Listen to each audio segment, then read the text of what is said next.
Hello नमस्कार, welcome to this new video new vlog. तो आज का मेजर टॉपिक जो रहने वाला है वो ये है कि एक स्टूडेंट ने एक क्वेश्चन पूछा कि मैम मेरे एक छोटा बेबी है और उसके साथ साथ मुझे नेट की प्रिपरेशन करनी है। सो क्या पॉसिबल है, कितने टाइम तक मुझे प्रिपेयर करना पड़ेगा, या 1-1.5 महीने 2 महीने, इट्स लाइक दिसंबर में अगर एग्जाम हो तो क्या वो क्लियर हो सकता है बेबी के साथ।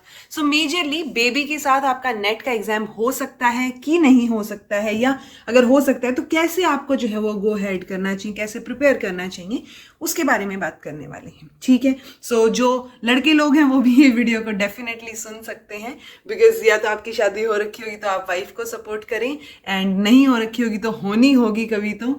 सो उस टाइम पे भी आपका थॉट प्रोसेस जो है वो थोड़ा सा सपोर्टिंग होना चाहिए। एंड उसी के साथ इसी टॉपिक पे हम बात करने वाले हैं। तो देखो जी, पहली बात तो ये कि बेबी आप जो है, इनफैक्ट बेबी के साथ तो आपकी तैयारी और बेटर होनी चाहिए, बिकॉज आपके पास एक मोटिवेशन है, आपके पास एक चीज़ है कि इंस्पिरेशन है कि यार इसके लिए करना है, ताकि कल को जब ये बच्चा बड़ा हो तो ये ना हो कि मम्मी ने जो है वो उसके लिए कोई चीज़ छोड़ दी या सेक्रीफाइस कर दी। वो वाली चीज़ नहीं होनी चाहिए। हाँ, इसमें डेफिनेटली पैशन लगेगा बहुत सारा, कि आप पैशनेट हैं उस चीज़ के बारे में, कुछ चीज़ों का आप ध्यान रख सकते हैं कि कैसे कैसे जो है आप प्रिपरेशन में आगे बढ़ सकते हैं। तो जो पहला फॉरमोस्ट क्वेश्चन है कि कर सकते हैं तैयारी कि नहीं कर सकते हैं, डेफिनेटली कर सकते हो और क्लियर भी होगा। It's totally up to you कि आप कितना टाइम निकालते हो। अब बेबी के साथ टाइम निकालना थोड़ा मुश्किल हो जाता होगा डेफिनेटली, अभी बेबी हुआ नहीं है मुझे, बट मैं अभी से उस चीज़ को समझ पा रही हूँ एंड मैंने देखी है और भी लोगों की लाइफ डेफिनेटली। सो उसमें बेबी के साथ टाइम निकालना थोड़ा सा मुश्किल हो सकता है, बट नामुमकिन नहीं है। आपको एडजस्ट करनी पड़ेंगी चीज़ें। आप अगर पढ़ रही होंगी, अगर मान लो आपका 3-4 साल का बच्चा है, आप अगर किताब लेके बैठे हैं अपना काम निपटा के, सो वो बच्चा भी तो बैठेगा ना, उसको स्टोरी बुक दे दो, कोई कलरिंग की बुक दे दो, तो इट्स लाइक आप एक डेमो की तरह ही रहोगे उसके लिए। इनफैक्ट वो आपसे सीखेगा चीज़ों को। ठीक है, ऐसे नहीं होगा कि आप, ऐसे भी तो होता है ना, आप स्क्रॉल करते रहो, फोन में देखते रहो, तो बच्चे को भी वही आदत पड़ती है। सो आप अगर उस टाइम पे तैयारी करोगे, आप अगर पढ़ रहे होगे, सो बच्चे के ऊपर भी तो एक पॉजिटिव असर पड़ेगा ना, कि उसकी मम्मी जो है वो इतनी मेहनत कर रही हैं, कि बाकी काम भी कर रहे हैं। सो वो चीज़ें उसको धीरे धीरे दिखनी शुरू होंगी। डेफिनेटली अभी बच्चा छोटा है, लेकिन बाद में चीज़ें, उसको ये चीज़ें रियलाइज होंगी कि वो जो थोड़ी बहुत मेमोरी रह जाती है ना बचपन की, कि अच्छा उस टाइम पे आप क्या करते थे, कैसे पढ़ते थे, क्या चीज़ें करते थे। सो वो एक्टिविटीज़ में इंक्लूडेड रखिए उसको, ठीक है, ताकि आप जो है कर पाएँ काम। अब अगर बिल्कुल ही छोटा बेबी है आपका, तो उसमें कंपैरेटिवली शायद ज़्यादा टाइम मिलने के चांसेस हैं, बिकॉज अब वो बच्चा इधर उधर घूम भी नहीं रहा है, आपको दूध पिलाना है उसको एंड वो सो जाएगा, या उसको सुलाना है basically. So definitely family support अगर है तो उससे बेटर तो कोई चीज़ हो ही नहीं सकती। फिर तो वो केक वो हो जाती है थोड़ी सी कंपैरेटिवली। एंड मल्टीटास्किंग में फिर वुमेन जो है या जो लड़कियां हैं वो थोड़ी सी एक्स्ट्रा होती हैं बॉयज़ के कंपैरिजन में, कि आप मल्टीटास्किंग कर लेते हैं। सो वो मल्टीटास्किंग आपकी हेल्प करेगी। एक और पॉजिटिव चीज़, तो आप कर सकते हैं तैयारी, मल्टीटास्किंग आपको डेफिनेटली करनी पड़ेगी। बेबी को आपको एक इंस्पिरेशन की तरह देखना पड़ेगा कि यार इसके लिए करना है, ताकि कल को ये बड़ा हो तो उसको वो चीजें पता हो कि हाँ उसकी मदर ने जो है जब वो बच्चा छोटा था या कैसे जो है चीजें मैनेज की हैं। ठीक है, सो वो चीजें उसके लिए भी बाद में फर्दर, अभी आपके लिए बच्चा इंस्पिरेशन है, फिर ये सारी की सारी चीजें जो आप कर रहे होगे ना, स्ट्रगल नहीं बोलूंगी, ये जो मेहनत आप कर रहे होगे, ये जो है आपके बच्चे के लिए इंस्पिरेशन बन जाएंगी बाद में, कि अच्छा ठीक है, मम्मी जब इतना कुछ कर सकते हैं तो मैं भी पढ़ तो सकता ही हूँ, या मैं तो ये काम तो कर ही सकता हूँ। तो वो बच्चा जो है वो अलग तरीके से परवरिश उसको मिलेगी अगर आप उस टाइम पे पढ़ रहे होंगे तो। ठीक है, एक और इंपॉर्टेंट चीज ये है कि अब जो मल्टीटास्किंग के बीच में टाइम कैसे निकाला जाए, क्योंकि मेजर इशू तो टाइम का ही आता है कि टाइम जो है वो कितने टाइम में तैयारी हो पाएगी या कितने टाइम में चीजें हो पाएंगी।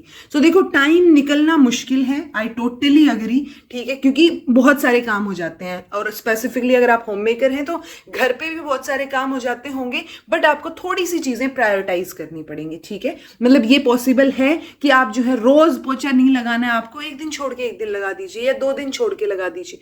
सो it's totally up to you कि आप कैसे प्रायोरिटाइज करते हैं चीजों को, बिकॉज अगर आप प्रायोरिटाइज पोछे को कर रहे हो उस मोमेंट के लिए या उस टाइम के लिए, डेफिनेटली गंदा नहीं होनी चाहिए चीजें, बट अगर आप प्रायोरिटाइज उस चीज को कर रहे हो, फिर आप अपने आप में और एंजाइटी हो रही है आपको कि पढ़ नहीं पा रहे हो, या जो फिर आप बेबी को दोष देने लग जाओ कि अगर ये बच्चा नहीं होता तो मैं शायद काम कर लेती है, ऐसा कुछ। सो वो चीजें फ्रस्ट्रेशन की तरफ लाइफ लीड करती हैं। सो इट्स बेटर कि आप बेटर तरीके से प्रायोरिटाइज कीजिए। डेफिनेटली खाना प्रायोरिटी है, आप घर वालों को भी खाना देना चाहेंगे, खुद भी खाना जिंदा रहने के लिए जरूरी है, बच्चे को भी फीड करवाना चाहेंगे। सो जो जो चीजें प्रायोरिटी पे हैं उनको रखिए डेफिनेटली, लेकिन जो चीजें टल सकती हैं, जिनके बिना ऐसा कुछ नहीं होगा सडनली कि बिल्कुल काम ही रुक जाएगा, सो वो चीज़ों को थोड़ी देर के लिए आप अवॉइड कर सकते हैं कि अच्छा ठीक है, अगर मैं काम करके कॉन्टिन्यूटी में बर्तन धो के चीज़ें करके थक रही हूँ तो मैं बीच में जो है टाइम निकालूं कि अच्छा मैंने खाना खा लिया, अब थोड़ा एनर्जेटिक फील हो रहा है, पहले मैं पढ़ लूँ आधा घंटा, पौन घंटा या 1 घंटा, उसके बाद जो है मैं वो बाकी काम कर लूंगी। ओके, सो वो प्रायोरिटाइज करना पड़ेगा, अदरवाइज डेफिनेटली घर के काम करते करते ही आप इतने थक जाओगे कि बाकी चीज़ों के लिए टाइम मिलेगा ही नहीं।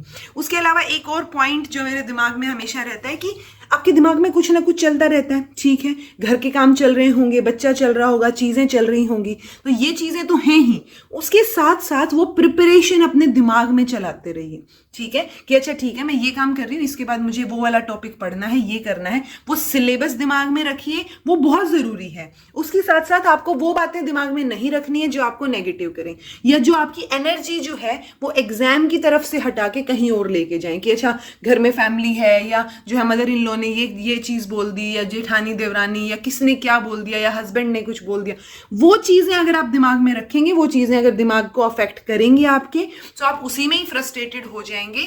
एंड देन फिर वो होता है ना, फ्रस्ट्रेशन वाली स्टेज आ जाती है जब मम्मी लोगों के बिल्कुल वो फ्रस्ट्रेट हो जाती हैं कि मैं सारा कुछ करती हूँ तुम्हारे लिए, ये वो, तो वो आप गिनवाने वाली स्टेज में चले जाते हो फिर, ठीक है। सो वो स्टेज में फिर रोना आना, चीजें होना, वर्स्ट सिचुएशन की तरफ जाना और ज्यादा हो जाएगा। सो इट्स बेटर कि आप कोशिश कीजिए, मुश्किल है बट आप कोशिश कीजिए कि कोई भी बात नेगेटिवली आपको अफेक्ट करे ही ना, ठीक है। आप बस अपने बेबी की तरफ फोकस कीजिए कि अच्छा यार इसके लिए करना है, ठीक है, खुद के लिए करना है और कुछ नहीं, तो क्योंकि बच्चा कल को परसों को बड़ा हो जाएगा, ओके, जब वो स्कूल जाने लग जाएगा then you will feel that empty space.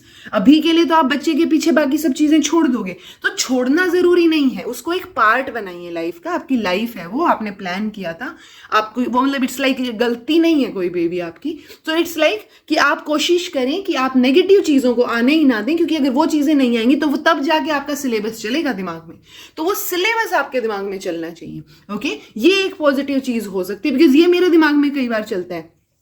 तो आप जब पोछा ना लगे तब आपको एंजाइटी नहीं होनी चाहिए, बट जिस दिन आप थोड़ा सा भी पढ़े ना हो ना, आपने टाइम ना दिया हो अपने आप को और स्टडी को, उस दिन एंजाइटी होना बनता है, ठीक है। तो आप इस चीज से डिफरेंशिएट भी कर पाएंगे कि आज आपने पढ़ाई नहीं की तो क्या आपको एंजाइटी हो रही है, नहीं हो रही है, आप बेचैन नहीं हो रहे हैं पढ़ने के लिए, तो चीजें नहीं हो पाएंगी जी। अदरवाइज डेफिनेटली आप 1 महीना हो, 1.5 महीना हो, आपको कोशिश करनी चाहिए, तैयारी आप कर सकते हैं, क्लियर भी होगा एग्जाम, बस पैशन चाहिए होगा, वो टाइम शेड्यूल आपका चाहिए होगा, प्रायोरिटी आपको सेट करनी पड़ेगी। ये प्रायोरिटी नहीं हो सकती कि आपको पढ़ना है और पड़ोस से कोई आके बैठ गया तो आप थोड़ा सा मतलब ठीक है थोड़ा टाइम दो और फिर वो चीज बोलो, वो चीज आपको वोकलाइज करनी पड़ेगी कि पढ़ना है अभी और बच्चे का भी ध्यान रखना है और काम टाइम नहीं है, ठीक है। सो वो आपको प्रायोरिटीज सेट करनी पड़ेंगी। आपने प्रायोरिटीज सेट की अपने पैशन के हिसाब से, तो डेफिनेटली आप 1-1.5 महीने में, आपने पहले से थोड़ी बहुत चीजें मास्टर्स में भी पढ़ी होंगी, तो आप कंटिन्यूटी में पढ़िए, कंसिस्टेंट रहिए एंड तैयारी आपकी हो जाएगी और नेट भी क्लियर हो सकता है। Okay, so all the best for your preparation, for all the girls out जो तैयारी करना चाह रही हैं या नेट क्लियर करना चाह रही हैं, किसी एग्जाम की तैयारी करना चाह रही हैं बेबी के साथ या चीज़ों को संभालते हुए तैयारी करना चाह रही, ट्रस्ट मी अभी आपको बर्डन लग सकता है, लेकिन जब चीज़ें क्लियर होंगी, एग्जाम क्लियर होगा या जो आपकी जॉब लगेगी, तो वो कोशिश नहीं छोड़नी, आपको बहुत अच्छा फील होगा उस टाइम पे कि आपने एक्चुअल में मेहनत की थी, ठीक है। तो मेहनत करेंगे तो वो आज नहीं तो कल फल जरूर देगी आपको। इट्स लाइक अगर 1 महीना बचा है तो दिसंबर नहीं तो अगर आप कंसिस्टेंट रहे तो जून में तो क्लियर हो ही जाएगा ना एग्जाम।